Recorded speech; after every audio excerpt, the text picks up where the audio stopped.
jaga kebersihan. Ya. Habis kita makan, kita simpan makan. Saya tengok tadi saya nak masuk masjid, tengok kat luar ada bekas mereka makan buka puasa. Berselerak tinggal macam tu, mentah kendara tahu ambil simpan tak tahu. Siapa ambil kerja tak tahu. Mentah kendara free suka. Berselerak atas meja, siapa nak ambil simpan? Kalau ada, alhamdulillah. Kesedaran untuk lepas makan ambil simpan, ambil lap meja, kumpul sampah, simpan, buang. Mungkin tadi dia buka puasa, dia tak sempat kot lagi. Tak apalah. Dia nak tak sempat, dia nak semayang, kita kata tak apa. Lepas itu dia simpan. Bagus. Di Masjidil Haram, tuan-tuan pergi Mekah, Madinah, dia buka puasa 5 minit lah. Makan cepat-cepat. Lepas itu dia bubur plastik panjang tu. Dia ambil, dia gulung, bolang tong sampah. Settle.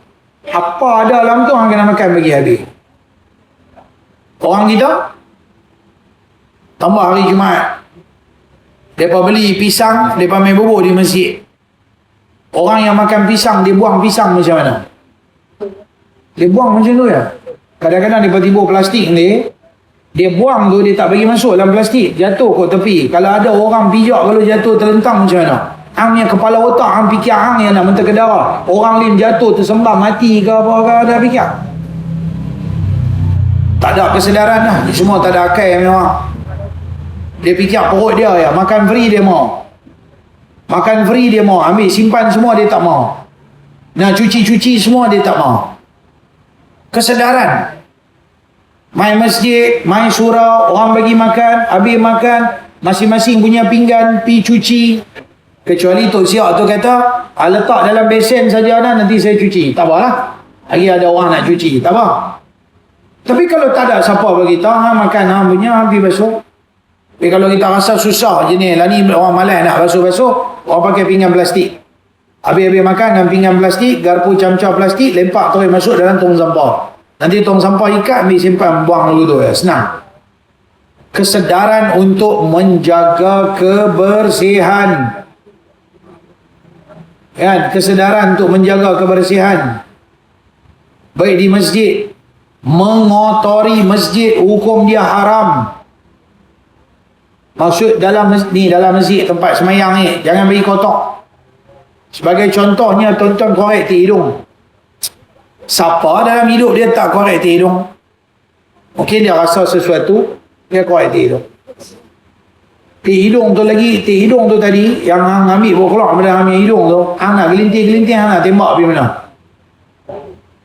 Bawa dalam poket. Bawa masing-masing punya poket. Ti hidung hang, simpan kat hang. Bukan ti hidung hang, bubur celah-celah kapet. Dan saya cerita ni betul, tuan-tuan fikir dengan logik, fikir dengan rasional. Tuan-tuan pergi Masjid Falim, ni saya cerita, selalu saya cerita. Tuan-tuan pergi Masjid Falim, Bandar Baru Air Hitam, sini. Satu hari, saya mengajak, setiap bulan dia ada satu kuliah saya, Khamis malam Jumaat. Oleh kerana saya tuan penasihat masjid tu, bila saya pergi pengurusi intiman, bila masa saya pergi mengajak malam Jumaat, mereka pun ada mesyuarat apa ke. Kadang lepas Isya, malam tu saya habis awal, mereka mesyuarat, mereka minta saya pun duduklah sembang-sembang mesyuarat sikit, apakah pandangan, mereka nak minta saya punya pandangan, apakah untuk masjid, apa semua. Saya pun bagilah pandangan apakah. Kita kerja kita pusing banyak masjid dalam dunia. Jadi bila kita tahu apa orang buat kat masjid, jadi bila mereka nak buat benda baik, mereka tanya. Mereka lantik saya penasihat. Saya kena tanya, saya pun bagilah apa yang baik untuk kebaikan jemaah, anak-anak karya, apa yang kita reti sikit-sikit. Habis-habis mesyuarat, saya pun keluar. Malam tu, malam Jumaat, esok nak semayang Jumaat. Tok Siak buat apa malam tu? Lepas habis semayang Isya, dia pun mesyuarat. Tok Siak ni tiap-tiap malam Jumaat, ketuk dia punya kapet. Yang ni kapet ni dia sambung. Mereka punya kapet, macam masjid Kapitan Keling punya kapet. Dia jenis berdiri atas kapet, sujud atas lantai. Jadi kapet dia besar sejadah macam ni je, boleh gulung. Nanti mereka gulung, mereka pergi ketuk tak mana-mana. Lepas tu mereka bawa masuk balik. Sebelum mereka nak bawa masuk, mereka disapu semua, kumpul segala habuk, mop. Lepas tu baru mereka bubur kapet. Sebelum dia nak mop tu, Tok Siak ni ada kumpul sampah banyak tu. Kalau saya buat banyak tu lah. Ni banyak ni, 2 tapak tangan buat lagu tu. Macam tu. Dia punya habuk dia. Seminggu sekali punya habuk. Hari-hari punya vacuum lain tu. Yang ni seminggu sekali punya habuk semua. Tok Siak tu panggil saya, "Ustaz, saya nak tunjuk kat Ustaz satu benda." "Ustaz, tengok betul-betul. Apa ni?" Saya kata, "Habuk lah kot. Sama kalau pasiak habuk semua ni." "Ya, betul. Tapi hari-hari kami sapu, hari-hari kami cuci, vacuum, tapi yang ni seminggu sekali punya." "Ustaz, tengok." Tak tahu ni apa. Lepas sebelum dia nak angkat, dia ada 2-3 orang. Kapal tu panjang, dia bagi berdiri kapal tu. Lepas dia katok, yang ini boleh gulung punya. Dia ketuk. Lepas tu dia gulung, dia bawa pergi luar. Sebelum dia nak cuci semua. Dia kata, "Ustaz, tengok betul-betul. Dekat-dekat tengok." Saya pun tengok macam pelik juga apa benda ni. Tik hidung. Dia kata, "Ustaz, tengok. Tik hidung, Ustaz. Tik hidung semua ni." Lepas sumbat celah-celah kapal. Bila kita ketuk, dia dah kering dah semua tu jatuh. Allahu Akbar. Saya pun nak kata macam mana ni masyarakat kita ni. Tak tahulah siapa punya kerja. Tik hidung tu najis tak? Tak. Tik hidung bukan najis. Kalau kena di badan, tak sah mayang, tak ada masalah. Tetapi tik hidung itu dikatakan dia sebagai benda yang dalam bahasa kitab dia panggil benda yang diluati. Benda yang kita rasa meluat, yang kita rasa geli, yang kita rasa kita tak boleh pegang lah. Walaupun dia bukan najis. Kalau kita boleh pegang pun tik hidung kita sendiri lah. Tik hidung kawan kalau bagi kat kita, tadi pagi dah 3 sekungut. Tik hidung kita, orang kita tak pegang. Okey, tak payah cerita tik hidung orang lain. Bapak punya tik hidung bagi kat anak saja melawak bagi pun anak ni geli. Apa bapak aku mengotok. Contohnya. Jadi macam mana boleh ada tik hidung lambak-lambak dalam masjid ni? Ini tuan-tuan kena sikit berfikir. Mereka buat macam mana waktu khutbah Jumaat, pakai tik hidung, mereka bubuh celah-celah kapal. Kapal macam ni tinggi-tinggi sikit, dia punya tebal-tebal, bubuh celah-celah, bubuh celah-celah, bubuh celah-celah. Allahu Akbar. Mana pila kesedaran. Kita telah mengotori masjid, bererti kita telah pun mencemar masjid, hukum dia adalah haram. Tak boleh. Sebab tu kalau tiba-tiba kita termuntah dalam masjid, kita terkencing, terberak dalam masjid, kita kena habaq kat pegawai masjid, kita kena cuci. Kita kena cuci, kita kena bertanggungjawab. Yang ni kita punya kesilapan. Sebab tu kalau ada veteran-veteran, orang-orang veteran, yang kadang-kadang kita tak boleh kontrol. Kita takut kita tak boleh kontrol kencing ke, berak ke, apa ke, maka mai ke masjid, pakailah spender ke, pakai pampers ke. Pampers pakai di dalam lah. Beli pampers yang pants, yang seluar punya, pakai macam spender. Tarik, tak payah pakai spender dah. Yang tu pakai buang hari-hari. Tarik, terus pakai macam seluar, tak payah pakai spender. Yang tu lagi bagus. Pasal apa? Dia dalam tu semua kapas. Lepas tu kalau kita terkencing ke, kita apa balik buka lepak wang lah. Katakanlah sebab apa kita pergi masjid, kadang-kadang kita takut. Dah tu pakcik saya pergi mengajar di satu masjid kat seberang, kuliah subuh. Pakcik tu ada penyakit sawan. Tarik gila babi kan orang panggil sawan. Dia kata lama dah dia tak jadi. Tata hari tu lepas pada kuliah subuh, dia duduk itu, tiba-tiba dia tengah duduk semayang duha, tiba-tiba dia tarik, terkencing. Bila sawan dia tak sedar, ingatan dia tak ingat, dia boleh terkencing, dia boleh terberak, tapi dia ni terkencing, basah habis kaput semua. Tok Siak mai maki dia 3 kandak, bukan 2 kandak. Selalu kandak 2 ya, satu depan satu belakang. Ni 3 kandak kena. Pokok tengah lagi. Kena teruk dia tu. Saya kata tengah marah sebab dia tak sedap. Maka kadang-kadang yang inilah kita kena fikir. Kanak-kanak kecil kita bawa main ke masjid, kadang-kadang dia buka pampers dia main, dia kencing, dia apa dan sebagainya. Benda-benda macam ni lah. Mak bapak yang bawa anak-anak, dia kena jaga, dia kena sedar terhadap kebersihan masjid. Masjid bukan dalam saja, tapi perkarangan masjid, keliling-keliling masjid pun kita jaga. Kita makan, kita minum, kita apa, kan? Kita pergi tandai masjid. Memang tandai tempat buang air, tapi saya kata tandai tempat buang air, buang ikut dan ni tak boleh. Ni pun satu penyakit juga. Tu besok kencing berdiri. Kencing berdiri, orang kencing masuk dalam mangkuk tu lah. Lepas tu ambil jurih lah. Tak ada, dia bagi macam bomba, dia bagi kat dinding-dinding pun dia tak cuci balik. Kita masuk dalam tandai, Allah, bau. Tu jangan cerita lah kalau dia cirit pula dalam jamban. Sebab tu saya secara peribadi, saya kurang pergi ke tandas masjid-masjid sekali-sekala ya. Tandai masjid Julutong, saya biasa pergi, ingat boleh bilang tak sampai 10 kali. Tu pun saya masuk yang khususnya, yang dalam pejabat setiausaha punya, masuk dalam tu, yang tu cantik, yang tu ya. Dalam masjid ni saya tak tahu, saya tak berani pergi tengok. Tandai sini saya tak pernah pergi lagi. Saya tak tahu elok tak elok. Kadang-kadang saya tak mau ambil tahu pun elok tak elok. Tapi sebelum aku main, aku dah kencing, dah berak, dah settle semua di rumah. Aku mandi-mandi, aku main ke masjid. Aku tak mau pergi dah mana-mana punya tandai. Pasal apa? Saya tak boleh terima. Tandai-tandai semua banyak pengotok. Kadang-kadang, sini saya tak datang lah. Saya tak tengok lagi kan. Tapi kadang-kadang bila kita pula open pula macam ni, kadang-kadang dia pun suka main tau. Tak semayang punya geng pun main kencing berak di masjid. Dia buat tandas awam. Kalau dia pergi tempat lain, dia kena bayar. Dia main kat sini, dia tak kena bayar. Dah tak kena bayar. Tak apa guna bagi elok, cuci bagi bersih. Yang ni tempat orang nak buat amal ibadat. Tapi kesedaran masyarakat tak begitu tinggi. Sehingga, tak apa, nanti Tok Siak dia nanti basuh. Tok Siak pula pergi tengok. Allah, geli lah aku nak basuh. Lala Tok Siak tu pun biar lagu tu. Lala orang pun main. Malah nak pergi masjid ni, tanda dia tak elok.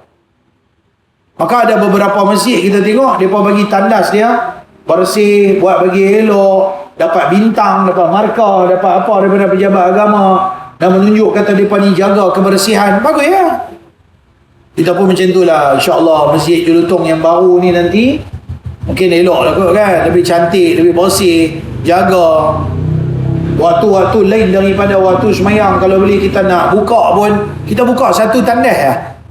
Jangan buka semua tandas. Buka satu je. Ni untuk orang luar main apa nak singgah. Lain pada waktu solat. Waktu solat baru buka. Kalau boleh urus bagus ya.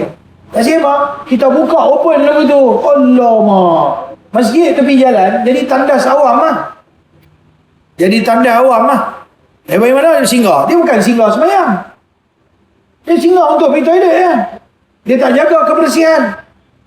Asalnya orang Islam nak pergi masjid, lala kali dengan kapiak ni pun dia pun pergi singgah dengan apik pakai selok pendek pun, orang tak perasan pukul 8, pukul 9 dia pun masuk pergi tandas. Biasa.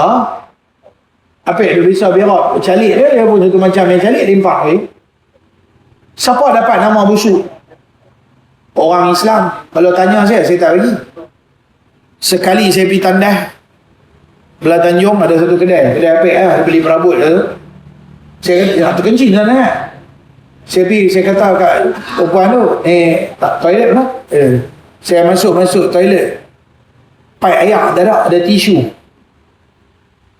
Saya kata, dunia dah nak kiamat, hampa masih lagi berak calik lagi. Masih ada lagi mereka punya pemikiran, mereka berak calik. Air tak ada. Allahu Akbar. Sian betul ya daripada ni. Bila tanya daripada kata apa? Sip ayak. Pakai tisu. Lebih sip. Tisu murah, ayak mahal. Mereka boleh fikir macam tu. Macam tu punya malas nak kata. Kan? Mudah-mudahan orang Islam jangan fikir macam tu. Islam adalah agama yang menjaga kebersihan. Misai bagi nipis. Supaya jangan ada kekotoran yang duduk di celah-celah. Misai. Boleh nampak. Janggut bagi panjang. Semampu mungkin panjang. Mazhab yang lain daripada Syafi'i mengatakan haram cukur janggut. Mazhab Syafi'i antara mazhab yang juga tak bagi cukur janggut. Tapi dia bagi kita potong janggut boleh trim. Jadi kalau ada orang Islam yang cukur janggut ni, dia mazhab apa lah? Mazhab pun ada Hanafi, ya, kalau baca dari belakang ada Hambali, ada Syafi'i, ada Maliki, ada Hanafi. Ni mazhab mana? Semua mazhab kata tak boleh potong, tak boleh cukur janggut. Mazhab apa orang pakai cukur janggut? Hanafi. Nombor 5. Faham tak? Hambali, Syafi'i, Maliki, Hanafi, Manafi. Orang Islam tak boleh cukur janggut, taruh janggut sikit pun tak apa, nipis pun tak apa, bagi ada janggut. Tapi kadang-kadang kalau kita kerja, buat macam mana? Ada kawan-kawan kerja pasukan yang beruniform, tak payah sebutlah jabatan apa. Tapi susah lah Ustaz. Saya kata abang, cukup lah 3-4 hari sekali, taruh sikit. Lepas tu, dia mula duk tumbuh tu, cukup. Abangnya, kalau boleh buat rayuan, minta untuk dapat janggut lebih sikit, boleh. Dia boleh minta macam askar apa kan, kadang-kadang dia boleh minta, boleh buat rayuan. Kalau tak bagi, saya nak kata apa? Ulama menganjurkan supaya kita orang Islam ada ciri-ciri seorang Muslim pada diri kita. Kalau tak boleh, kita pulang. Hang pilih kerja tu, hang jawab sendiri ya. Kan? Satu hari saya naik taksi di Mesir, di Kahirah. Kita duduk berjanggut macam ni. Satu driver taksi ni jadi polis. Siang dia ada masa, mungkin dia kerja time-time, ada time-time dia. Ada time dia bawa taksi. Dia sembang dengan saya. Dia kata kat saya, apa siapa buat line-line sikit bagi nampak macam tu. Saya kata bagi elok lah, takkan tumbuh habis muak, bulu-bulu tumbuh jadi macam monyet muka kot. Cukup bagi elok, bagi cantik sikit lah. Kami mazhab Syafi'i, janggut yang tumbuh di bawah dagu ni bawa nama janggut. Yang ni semua tak apa, nak cukup tak cukup tak apa. Dah hang tu tanya kat aku punya banyak-banyak. Saya kata kat dia, hang terus dagu hang bersih tak ada janggut, selai pun bersih apa. Dia kata anak syurtah, kata aku polis, aku tak boleh taruh janggut. Saya kata ada hang takut kat manusia ke takut kat Tuhan? Dia gelak sampai ke sudah. Dia tak boleh nak jawab ha? Terpulanglah pada tentangan. Kita tak mahu nak kata kat siapa-siapa, tapi itulah keadaan. Paling-paling tidak tunjuk identiti kita sebagai seorang Muslim. Dalam hadis ni ada sebut, Nabi kata apa? Wala tashabbahu bil yahud. Jangan kamu menyerupai dengan Yahudi. Penampilan kita nampak tak macam Yahudi, macam orang Kristian, macam mana orang Yahudi, macam mana orang bukan Islam. Kalau sama tu bagi beza lah sikit. Biar bagi ada ciri-ciri seorang Muslim. Pakaian kita tutup aurat, pakaian kita jangan ketat, pakaian kita tidak ada lambang-lambang. Budak-budak lah ni minat bola lah ni kan, musim bola. Ada lagi Piala Dunia? Tak lagi Piala Dunia, saya tak minat. Minat Piala Dunia, minat ni apa saya? Tapi takkan pakai baju-baju bola tu pakai semayang. Di baju bola tu ada lambang setan pun ada. Mula apa setan tu? Yang merah tu kan, satu merah, satu yang biru tu kan. Ada devil tu kan, ada trisula tu setan pun yang tu. Ada pegang lagu tu. Negara mereka iktiraf benda tu, kita orang Islam pun pakai lagu tu. Tak payahlah. Dia ni pakai apa? Baju 69 lambang Malaysia. Okey lah. Tak ada lambang apa nama? Setan-setan semua. Nasib baiklah okey. Tapi lagi bagus kalau kita pakai plain kosong. Yang jenis tak ada apa lambang, betul tak? Itu lagi bagus kalau kita main masjid. Tapi kalau kita dah ambil, elakkan kita punya lambang yang pelik-pelik. Ini kita kena jaga. Ada syarat. Saya dah cerita dah dulu masa di masjid hari tu. 10 syarat penutupan aurat dalam Islam. Tutup aurat dan pakaian cara Islam ada 10 perkara. Tak boleh pakai ketat-ketat, tak boleh pakai pakaian menjolok mata, tak boleh menyerupai pakaian kemegahan mana-mana agama.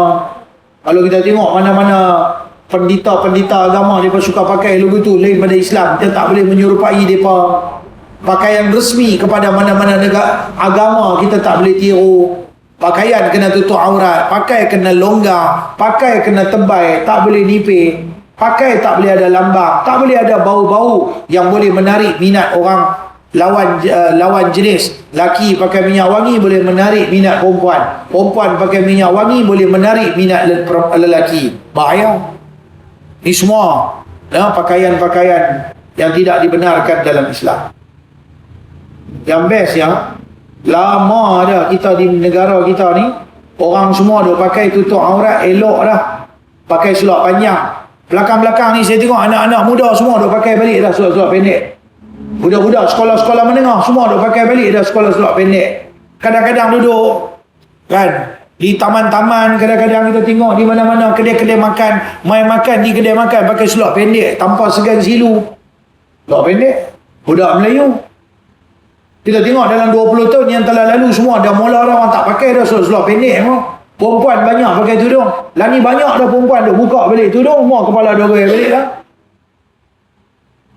Tanggungjawab kita lah semua kena bercakap kan. Baik. Kemudian kalau kita tengok pakai tudung, pakai seluar panjang, jaga kebersihan tak? Ya, jaga anggota badan kita. Dia pakai tudung tu, dia boleh menghindari kekotoran. Dulu-dulu banyak orang tak mau pakai tutup muka, purdah ni semua tak mau pakai. Bila main COVID, kena pakai face mask. Lah ni kita tengok orang pakai purdah. Pemalas nak pakai face mask tu, takut tak boleh nyawa. Asal memang tak pakai face mask pun, tak pakai purdah pun. Tapi nak pergi supermarket, nak pergi pasar malam, nak pergi mana-mana, dah ramai dah orang perempuan yang pakai tutup muka. Tapi dia pakai itu kerana dia nak tutup abuk lah tu. Dia nak hindari daripada kekotoran. Maka sudah pasti benda-benda yang bercirikan Islamik tu memang bagus. Ya, memang menjaminkan kita punya kebersihan. Baik. Ketahuilah kiranya wahai saudaraku, kebersihan itu dituntut oleh syarak pada kesemua perkara. Disuruh syarak kita suci dan bersih anggota kita daripada segala yang diluati dan yang kotor dan najis dengan basuh dan mandi. Dan disuruh syarak, ini undang-undang Islam, suci pakaian kita dan makan minum kita dan tempat duduk dan tempat tinggal kita, yakni di rumah tangga hatta kepada halaman rumah kita. Dan disuruh syarak pula sucikan hati daripada segala sifat yang dicelai dan suci perangai kita daripada segala keji dan barang yang mengaibkan diri kita. Demikian itulah tersebut di dalam hadis setengah daripadanya, seperti mana hadis yang dikeluarkan oleh Abu Isa At-Tirmidzi dengan katanya, diriwayatkan daripada seorang tabi'in namanya Sa'id bin Musayyab.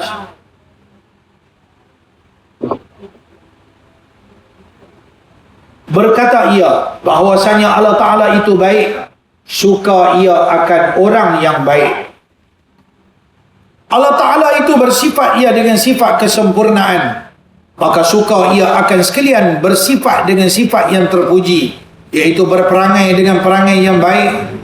Lagi Tuhan itu maha suci daripada luat-luatan dan keji dan kekurangan. Tuhan tu yang kata Allah Ta'ala, segala kekurangan, segala keji, segala benda tak elok tak ada kat dia. Yang suka ia Tuhan tu akan kamu bersih daripada kerja haram dan bersih badan dan anggotamu daripada segala yang luat. Luat tu benda keji, benda kotor, benda kita geli. Dan yang keji-keji, lagi yang murah, yakni yang memberi dengan tiada menanti balas. Pemurah, murah di sini bukan harga murah, pemurah. Allah Ta'ala tu sendiri dia bersifat dengan pemurah. Dia bagi nikmat kepada seluruh makhluk dia. Maka dia suka kalau siapa-siapa nak bersifat dengan sifat pemurah dengan tidak menanti kepada balasan. Yang suka ia orang yang murah. Allah Ta'ala suka orang-orang yang ada sifat pemurah. Tabung masjid ada dia bagi, tabung madrasah ada dia bagi, nampak orang susah dia bagi RM5, RM10.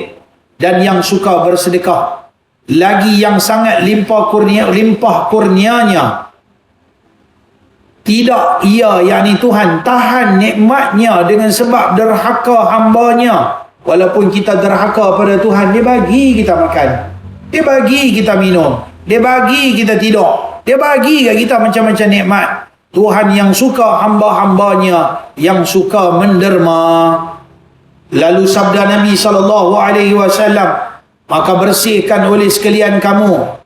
Kata perawi hadis ni, aku fikir akan dia telah bersabda ia, maka bersihkan sekalian kamu rumah-rumah kamu. Yakni bersihkan oleh sekalian kamu hingga rumah tangga pun, luar dan dalamnya, lain daripada membersih akan anggota badan dan hati dan pakaian. Kita jaga diri kita satu hal, kita jaga diri kita, zahir kita, batin kita, pakaian kita, kenderaan kita, dalam rumah kita, luar rumah kita, perangai kita, semua bagi bersih. Lepas tu saya tengok kadang-kadang setengah orang bagus, dia bersih sekali dengan jiran, dia bersih sekali dengan jiran. Kan? Kalau di madrasah saya selalu pesan kat budak-budak, kalau kau cuci tu hampa lajak pergi semua sebelah-belah jiran. Pasal apa? Jiran kita pun kalau jadi bersih, maka automatik kita pun merasakan kebersihan. Kalau jiran kita tak ada nyamuk Aedes, maka kita pun tak kena nyamuk Aedes. Kalau jiran kita tak ada penyakit, maka kita pun tak kena penyakit. Dulu masa kita duduk sekolah lama dekat Teluk Kumbak, madrasah kita, tepi-tepi rumah kita, Alhamdulillah, tak ada penyakit-penyakit yang pelik-pelik. Tapi dalam kampung, dengar kata denggi berdarah, matilah, apalah. Kita jaga kebersihan. Tapi Alhamdulillah, kita duduk di madrasah, kita jaga kawasan sekitar.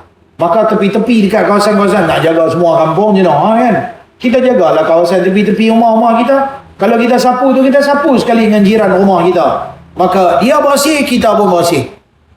Kan? Tak apa lah. Ni kadang-kadang tak, dia sapu betul-betul, dia ukur dengan benang, dia punya line. Yang ni hang punya rumah, yang ni aku punya rumah. Dia tengok kat bendui pintu tu, okey, ni pintu aku, ni pintu dia.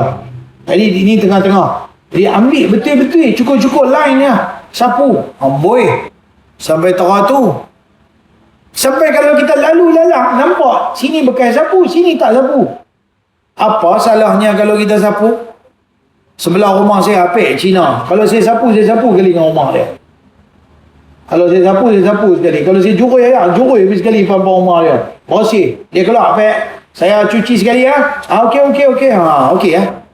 At least kita jaga kebersihan, dia pun suka. Dia tahu kita jaga kebersihan, dia pun akan jaga kebersihan. Ini satu benda yang tambah-tambah duduk rumah-rumah flat. Oh, saya besar di rumah flat. Kalau cerita perangai rumah flat, saya boleh buat satu buku khas. Boleh karang tebal Quran punya buku cara hidup di rumah flat. Hakikat yang sebenarnya. Buat tesis PhD. Kajian kehidupan di rumah flat. Hakikat sebenarnya. Apa jadi hakikat sebenarnya? Satu macamnya pampers baling daripada atas tingkat 13, lepas tu anak dia berak dengan penuh tik dalam pampers, satu macamnya baling. Lepas tu dia masuk dalam rumah. Tiba-tiba dia ni tengah duk jalan nak pergi semayang di masjid ke surau. Kali-kali apa duk main? Guru. Dia tu Allah bom duk main. Jatuh merecik satu macamnya. Pum! Terbuka tik-tik tu. Hari tu dia berbaling pampers dekat satu kereta, dekat satu kedai nasi kandang. Sampai dia tu main pada Kuala Lumpur, dia tahu tak main dah tempat ni, pengotok. Lala kali dengan nasi kandang tu pun kena. Awik healing dia, siapnya bukan dia main pampers. Orang tak. Ni orang macam ni kena maki 3 suku rumah, bodoh tak ada akal. Kan? Dia ada rumah flat ke tu? Ada rumah flat ke tu? Tak payah cerita. Hampa baru kot beranak rumah flat. Saya buka mata, saya duduk dalam flat. Ya. Kalau bercerita pasal flat, susah kita nak cari flat yang betul-betul bersih. Kecuali dia punya jawatan kuasa dia ambil tindakan undang-undang. Sampai di setengah-setengah tempat bubuh CCTV. Pasal apa? Punya takut ada orang duk lempak daripada flat. Oh, tak ada akal tu. Tapi itulah kata tuan-tuan tak buat. Mereka ni dia boleh naik lift, dia bawa pergi sampah, nak pergi buang sampah, dia keluar lift, sampah tak boleh keluar. Oh, terror tu. Dia buat lupa masuk lah. Jawatan kuasa pentadbiran dah bubuh CCTV dalam lift. Dia keluar sampah tak boleh keluar. Mereka tengok balik siapa dia, rewind balik. Oh, buk masuk tapi tak boleh keluar. Akhirnya telefon ni, Amai ambil balik Amai sampah. Sebelum kau ambil sampah, kau bubur tengok kepala hang je. Kalau dapat dia punya ketua jenis kedebel, jenis kahak gitu, baru dia padakai. Kawan-kawan saya banyak jadi pengurusi taman. Kadang-kadang semua ni sakit hati. Saya kata hangpa kena sabar. Macam ni nak belah manusia macam ni. Macam ni lah nak belah, nak jaga manusia. Mereka akan cari kita punya silap. Padahal mereka hidup dalam masyarakat, tapi mereka tak jaga kebersihan. Saya ingat dulu, ni cerita lama lah, tapi saja cerita. Dulu, lebih pada 20 tahun yang lalu, saya mengajak dekat surau IGM Batu Lancang sini. Bukan surau yang lah ni ada tepi jalan tu. Bawah flat. Masa tu dia punya pengurusi dia siapa? Jamal ke apa? Dah meninggal. Dia main jumpa saya, dia kata apa? Ustaz, otok Ustaz, flat Ustaz. Dulu, lama dah. Masa tu Ustaz Aizan muda-muda, dia ngaji serati tu. Dia kata 2, dia kata 3. Dia kata apa kat saya? Ustaz, tolonglah Ustaz. Otok semua, taman semua dulu. Apa saya buat? Masa tu saya punya bahasa aku cantik lah, saya bagi. Maki, amput, kata betul-betul lah. Orang ke orang apa lah, mereka pula talar speaker pergi dekat dalam flat. Jadi daripada bawah kalau bawa speaker, satu flat tu semua boleh dengar. Saya balun betul-betul. Lepas saya balik, esok lusa bersih. Seminggu, lepas seminggu kembali balik. Letih lah macam tu. Tiap-tiap minggu kena main, kena maki ampun. Dan ni orang kesedaran masyarakat. Dia tak boleh dah. Dia kena bubuh CCTV banyak-banyak. Siapa yang buang, ambil tindakan tegas. Denda dia memang denda gila-gila punya. Bayar balik duit CCTV semua. Kalau kita kata kita buat CCTV, katalah 3, 4, 5 ribu, 10 ribu. Ambil balik, balai balik. Cover balik dengan mereka punya denda mereka. Mereka akan buat punya. Mereka akan buat, mesti dapat punya. Dapat 150. Kalau 10 orang, 1,500. Kalau 100 orang, 10,500. Settle. Lepas pada tu semua masuk duit dalam apa ni, taman yang boleh buat pengurusan GMB. Apa macam mana? Kesedaran masyarakat tak begitu tinggi untuk jaga kebersihan. Kadang-kadang kita malu ada orang bukan Islam di setengah-setengah tempat lebih bersih. 30 tahun yang lalu saya pernah pergi kerja di Singapura. Macam mana kerajaan Singapura nak tingkatkan undang-undang kesedaran kebersihan pada masyarakat. Polis tunggu bawah flat pakai mountain bike. Duduk, tengok, mengendap, orang buang dah, orang ludah, tui saja tepi jalan. Dia main, fine $500. Hang buang aja swinggam. Swinggam diharamkan makan di Singapura. Orang Singapura akan keluar main ke Johor beli swinggam banyak-banyak, bawa masuk. Di Singapura tak ada jual swinggam. Pasal apa? Dia kena sekali lagi, lama-lama dia akan jadi hitam kat lantai tu. Susah nak bagi hilang. Tengok lagu tu dia boleh fikir. Sampai saya pergi ke Singapura, saya duduk kerja di sana, kerja kontrak. Bujang-bujang saya nak cari duit, duduk pondok, duit tak ada, sekali-sekala pergi kerja kontrak.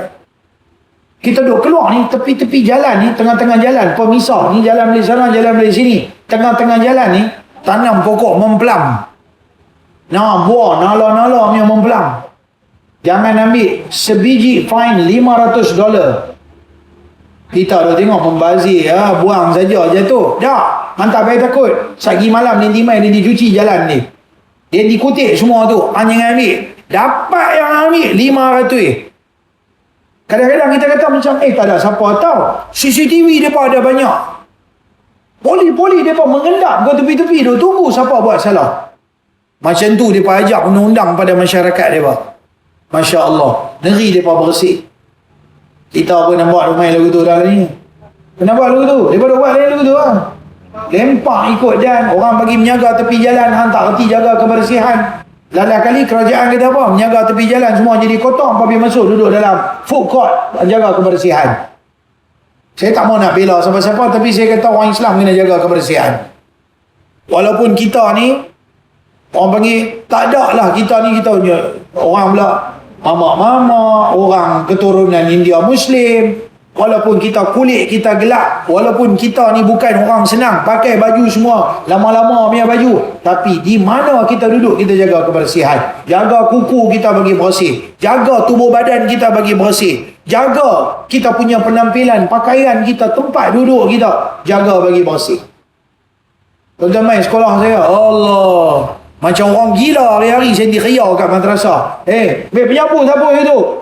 Cik, tu main sampah putih. Jadi orang gila tu. Punya nak suruh jaga kebersihan, punya nak didik budak-budak bagi biasa. Mereka tak hati. Mereka duduk di rumah semua mak pak mereka buat. Mereka main duduk di pondok, mereka nak duduk goyang kaki. Saya kata sorry, tak nak goyang kaki. Khidmat, cuci buang sampah, ambil plastik sampah, ambil penyapu, sapu. Wah, semua kena buat kerja. Cuci pinggan, cuci ni, cuci ni. Oh, macam orang gila. Ada siapa-siapa nak pegang saya punya jawatan kerja dulu ni? Saya nak bagi gaji 2,000 ke 3,000 ke boleh? Boleh lah main 2-3 bulan bang. Tengok kalau tak jadi gila kira boleh. Orang betul jadi ustaz, jadi cikgu, jadi guru. Lagu mana dia punya susah nak mendidik anak-anak ni, mana yang keluar main pun kita tak tahu lah. Punya kun punya orang keluar pada hutan ke mana tak tahu, cakap pergi 100 kali pun dia tak faham, dia tak hati jaga kebersihan kan. Allahu Akbar. Tapi lah ni bagus lah sikit, kena marah hari-hari, duk kena arahan hari-hari, duk tengok CCTV hari-hari. Sabda Nabi SAW, maka bersihkan oleh sekalian kamu. Kata rawi periwayat hadis ni, aku fikir akan dia telah bersabda, ia bersihkan rumah-rumah kamu, yakni bersihkan oleh sekalian kamu hingga rumah tangga pun, luar dan dalamnya, lain daripada membersihkan akan anggota badan dan hati dan pakaian.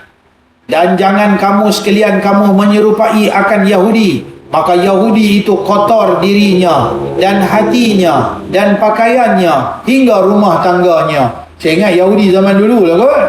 Yahudi zaman lah ni pun elok kot. Tuan-tuan pergi tengok kubur Yahudi Road, bersih. Dalam tu ada India duduk, dia bagi duduk tu. India tu duk jaga dia punya kubur. Siapa duk bayar upah kat dia tak tahu lah.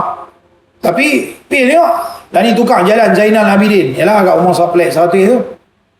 Walaupun nampak macam usang dia punya tu, dia tak bubur cat apa semua tu, tapi tuan-tuan tengok dalam tu sampah-sampah semua dia bercuci lagi bersih.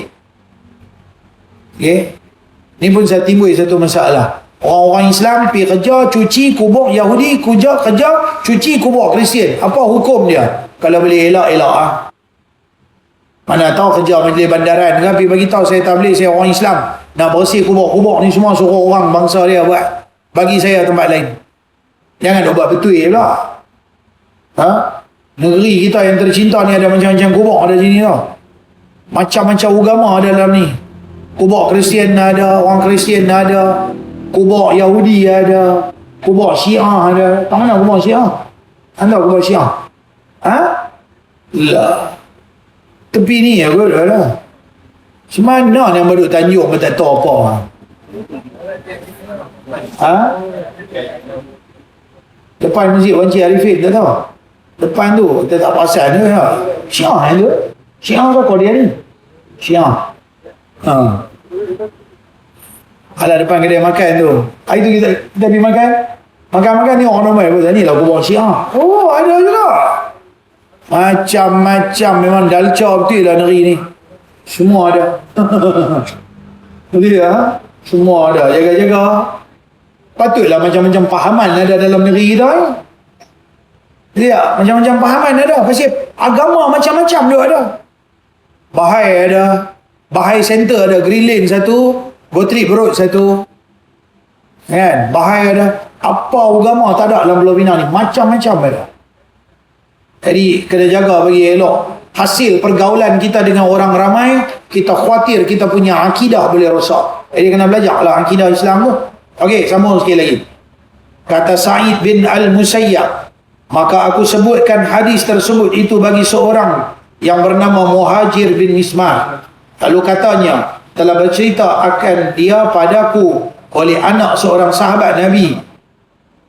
Anak seorang sahabat Nabi namanya Amir bin Sa'ad bin Abi Waqqas radhiyallahu anhu, daripada bapanya daripada Nabi SAW seumpamanya, melainkan bahawasanya berkata ia, bersihkan oleh sekalian kamu akan halaman-halaman rumah-rumah kamu, maka jadilah dapat faham daripadanya lebih utama, eloknya dan sayugianya sepatutnya dibersihkan di dalam rumah-rumah kamu. Dalam rumah bagi bersih, luar rumah pun bagi bersih. Dalam rumah ada sawang-sawang, ambil buang. Ada sawang pun tak bagi, rumah jadi panas. Sawang tu dia simpan panas, buang sawang-sawang, cuci bersih. Kita kena jaga. Kalau kita orang Islam tak jaga, malu. Yahudi zaman lagi bersih daripada kita. Silap-silap Kristian lagi bersih daripada kita. Tengok mereka berak. Dia pergi jamban-jamban di hotel-hotel 5 bintang. Walaupun tak ada ayak paip, tapi ada ayak yang boleh keluar daripada jamban tu. Mereka berak, ayak di bawah pun tak berselerak. Pakai cuci dulu tu ya, pakai main tekan dia. Satu macam yang pipe dia keluar, dia tembak you orang. Cuci main dalam tu. Saya tak bisa guna. Allah, melompat yang kata, cari apa button, tak mana dia keluar. Dia kata ada button. Tekan-tekan yang kata, dia laju lah tu. Dia bagi betul-betul. Dia M cantik lah. Duduk betul. Kita melompat. Kan, jaga kebersihan. Jangan sampai orang bukan Islam, yang tak pernah, yang tak ada diajar dalam agama dia, mereka lebih bersih daripada kita orang Islam. Kita orang Islam ada cerita dalam Quran, ada cerita dalam hadis, tapi kita tak jaga kebersihan. Tengok kedai-kedai makan orang-orang Islam macam mana. Tengok kedai-kedai makan orang bukan Islam macam mana. Tengok rumah orang-orang bukan Islam sekarang ni. Jangan tengok stay kampung ni lama-lama tu kan. Dulu memang betul kotor. Saya kecil-kecil, bapak saya menjaga depan lambu air tu. Pagi-pagi dia ada Cina tolak kereta roda 3, putih taik, bubur dalam timba. Zaman dulu-dulu. Saya tengok, oi geli lah. Pagi-pagi bukan 4 pagi, 5 pagi. Main kutip mau kawasan ni, betul tak? Dulu-dulu. Saya kecil-kecil saya dah tengok. Apek tu ni tolak roda 3. Apek pakai seluar pendek lah. Main-main tu macamnya besi cakok, ambil, tarik kepala timba tu, ya, tarik, lepas tu tuang, guru-guru-guru. Macam tuang gulai daging masuk dalam periuk tu. Isi-isi semua. Allah. Boleh dengar tu. Boleh dengar. Saya duduk tepi tu, guru-guru jatuh. Kuah jatuh, lepas tu isi pun jatuh. Allah. Tak boleh lupa tengok. Orang Islam tak buat kerja lagu tu semua. Dulu. Tapi lah ni jadi terbalik. Maka Nabi kata orang-orang yang kita akan jumpa tanda kiamat, orang-orang yang satu ketika dulu mereka ni tak berkasut, berkaki ayam, tak berpakaian, hidup kotor.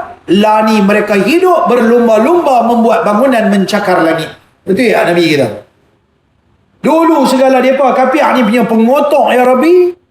Hari ni mereka jadi manusia bersih, bina bangunan mencakar langit dengan pakaian mereka, dengan kenderaan mereka, dengan rumah mereka bersih. Kita pula jadi pengotok balik. Inilah kesedaran masyarakat. Dulu-dulu tuan-tuan, baik, saya tak mau cerita negeri lain pasal kita besar di Pulau Pinang. Dulu-dulu selalu ada gotong royong. Peringkat kawasan-kawasan majlis bandaran turun mai, saya duduk kampung Melayu, depa mai okey cuci bunuh tikui, depa bakar di asap, duk pam keluar, tangkap ramai-ramai orang kampung pun turun mai ramai-ramai, tangkap bunuh segala tikui bubur ubat-ubat, cuci sampah-sampah selalu. Lah ni macam tak ada. Lah ni macam apa?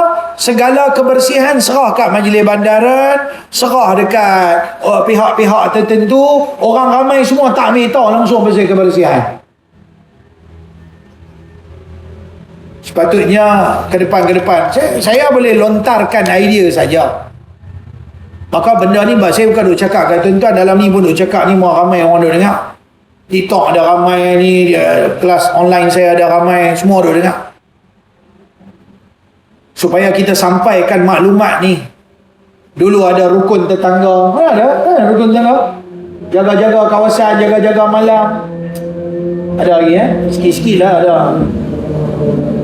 Nampak lah ni susah kadang-kadang tak jaga motor, hantar kunci, yang ni dia rep, kereta dia rep, sagi dia ni bagi pecah kereta, sagi. Dulu-dulu ada rukun tetangga, orang tak berani buat lebih kurang. Rukun tangga di bawah rotan itu macam yang tongkoi lu itu, dia bagi pegang. Jangan buat main, orang dulu-dulu pun semua fighter. Lah ni hang bagi rukun tetangga, hang bagi dekat Casco nak buat apa? Casco bukan fighter lah. Dia kira janji bagi ubat abang lebih kurang dia pergi tidak tu macam yang meleret ni tak ada ubat bagi ubat, dia mana tahu dia pergi tidak kerja apa dia tak buat. Dulu orang sanggup berjaga malam untuk jaga kawasan. Masyarakat kita punya kesedaran. Dan tengok tak perubahan masyarakat kita. Tolonglah, bukan takkan saya seorang fikir, saya pasti tuan-tuan pun boleh fikir macam ni. Maka ke depan kita bawa dalam mesyuarat peringkat karya, peringkat apa-apa, bagi sedar, jom kita buat, jaga balik kebersihan, jaga balik keselamatan tempat kita. Ni negeri kita, tempat kita. Jaga balik kita punya tempat bagi bersih.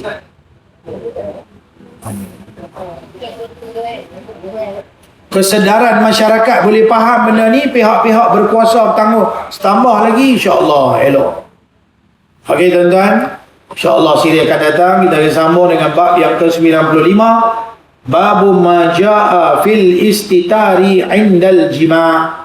Bab yang telah datang ia pada menyatakan hadis yang membicarakan berselimut waktu bersubuh dengan isteri.